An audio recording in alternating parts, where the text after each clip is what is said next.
Hello, everyone. In today's video, I will show how to make a living room interior scene.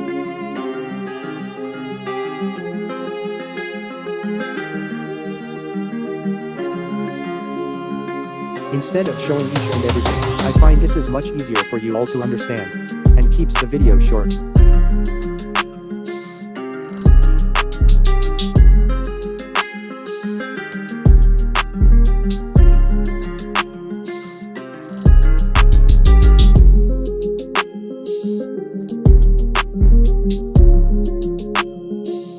If you guys like this process, please let me know.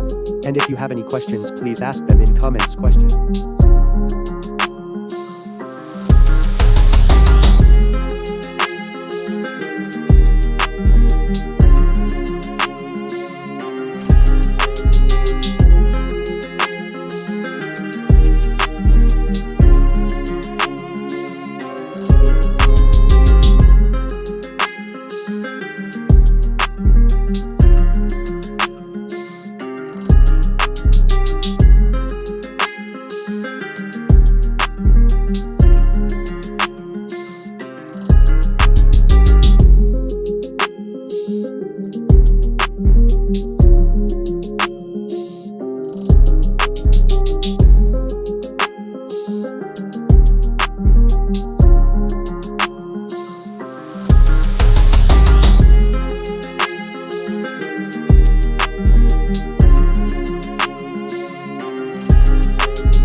guys want a video on how to edit your final render in Photoshop, please let me know, I will make a video.